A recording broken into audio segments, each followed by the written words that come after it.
Hey guys, what's up? Welcome back here to today's edition of Intuitive Angling, and really appreciate you guys coming by the channel to watch today's episode. Always appreciate having you guys around.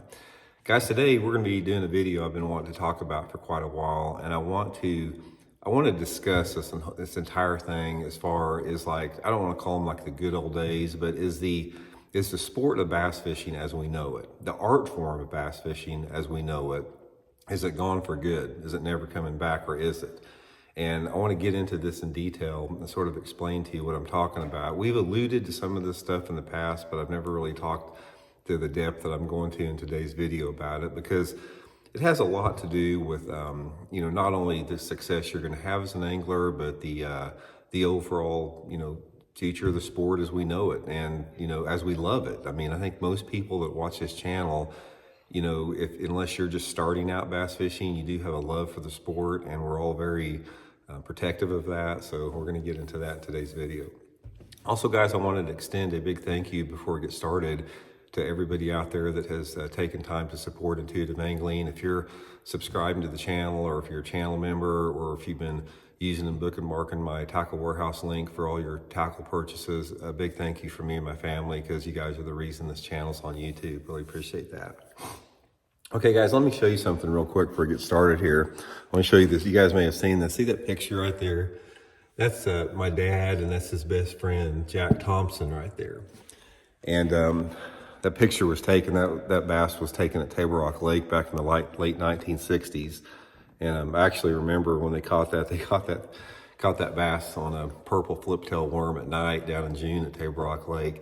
But anyway, Jack, the friend of my dad's down there, he's a perfect example of what I'm talking about in terms of what we have lost in today's sport. Because Jack was an artist in terms of bass fishing. It's like he was so far ahead of his time. He didn't have any technology whatsoever. All they had, guys, was a 16-foot V-bottom runabout boat with a little silver troll trolling motor on the back of the boat, a 28 horsepower Evinrude motor, no depth finders whatsoever, but nevertheless, fishing with Dad and Jack in this no-tech setup other than just a trolling motor, I saw and I witnessed what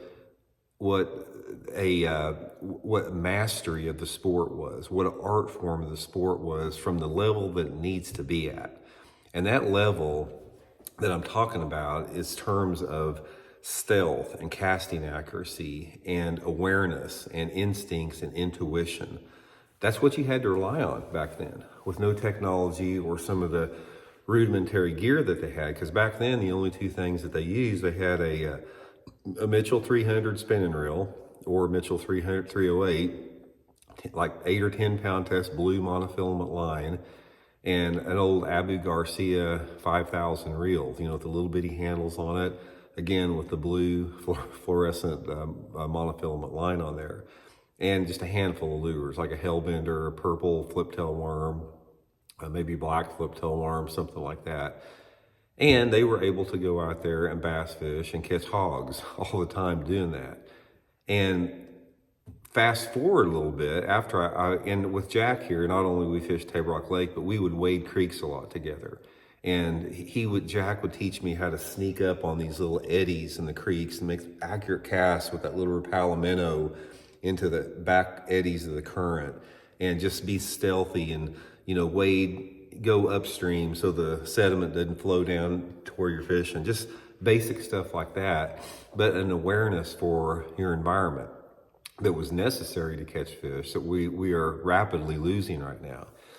And then fast forward, so that was a big learning experience for me. And then fast forward to the early 1980s, where I first met my mentor that taught me how to pitch and flip. And you guys that have been with the channel have heard me talk about him. His name's Terry Thomas, lives here in Springfield, Missouri, where I do. Terry was a legend in Missouri. He in fact, Rick Clunn, he said Terry was one of the best fishermen he'd ever seen, because Terry won one of the Redman Regional Championships at Bull Shoals that Rick was fishing.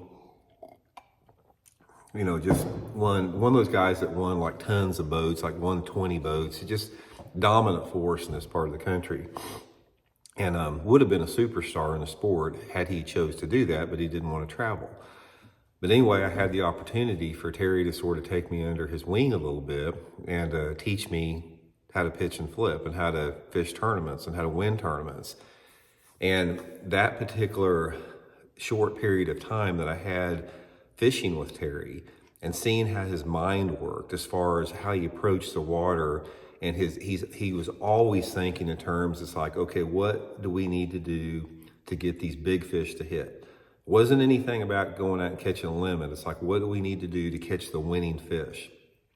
And he would break down structure. For example, we'd be flipping flooded cover, and there would be maybe 10 different types of trees, variations of trees that were flooded. Like, I remember one tournament we were at Bull Shoals Lake one time, and Terry would identify the complexity of each piece of cover in relationship to how it's set to other pieces of cover, in relationship to the water depth.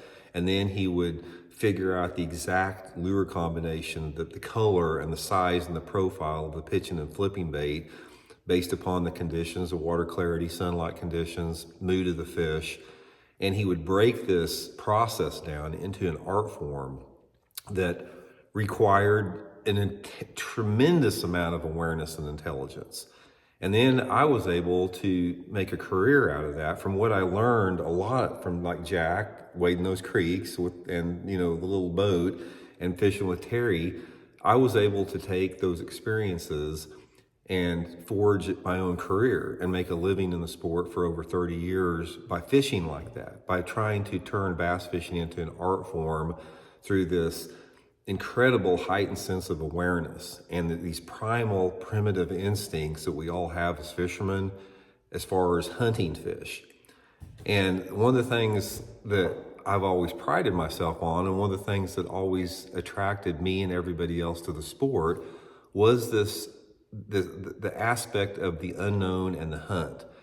And anyone that has any type of historical respect for the sport, they understand the importance of the unknown in fishing, because the unknown is everything. It's like once you remove the unknown from fishing, you remove everything that fishing has of value.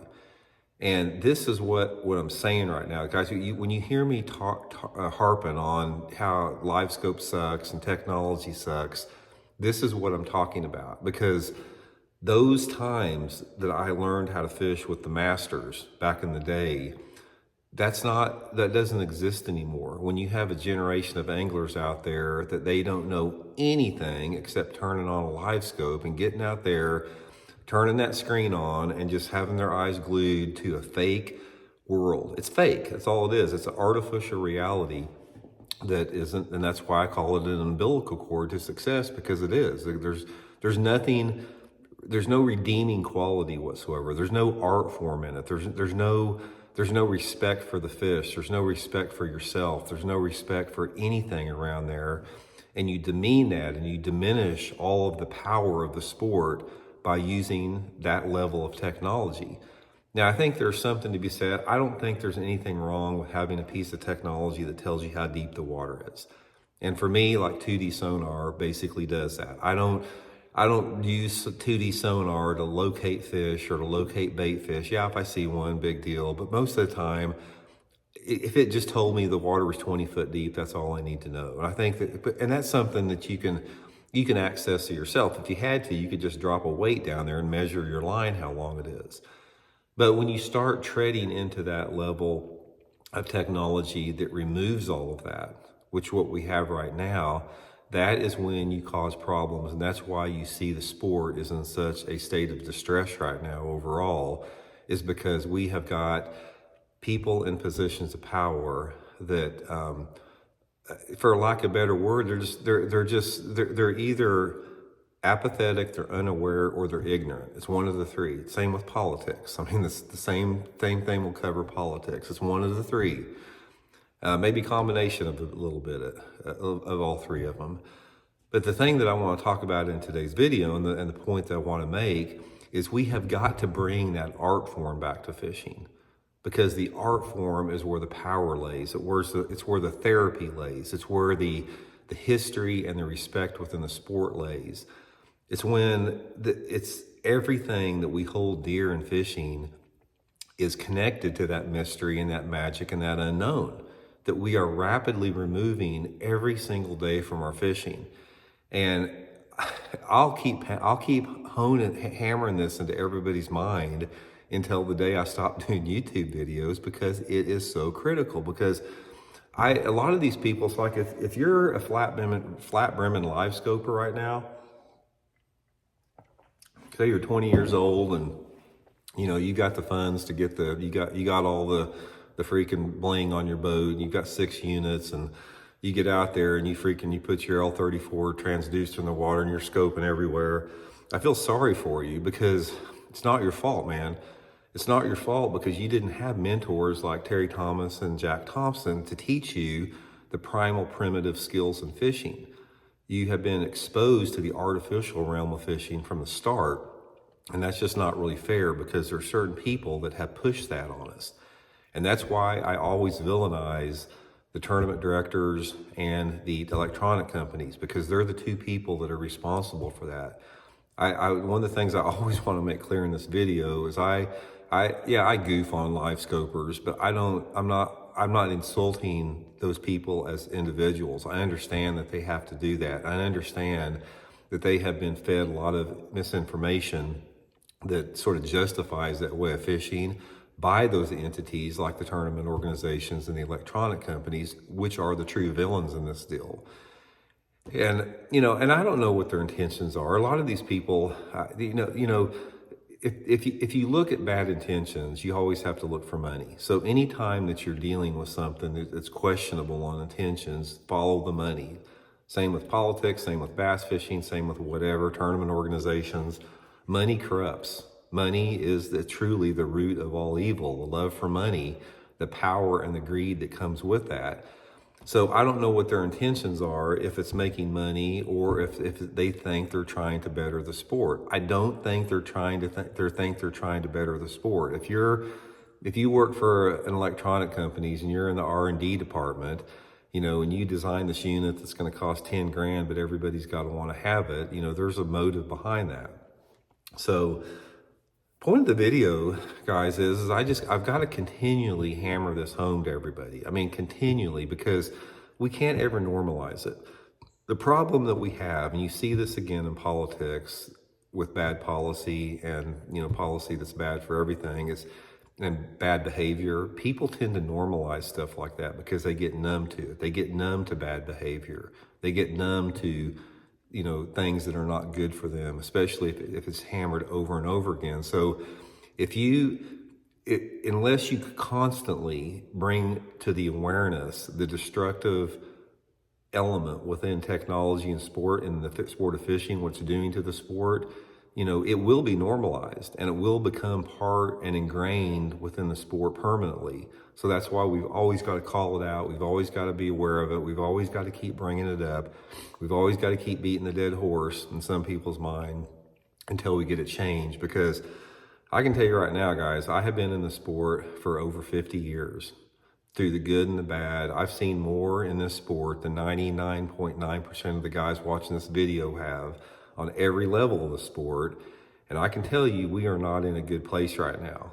And if you think that we are in a good place right now, that's only because you were not there back when it was a good place. You don't have anything to really relate that to.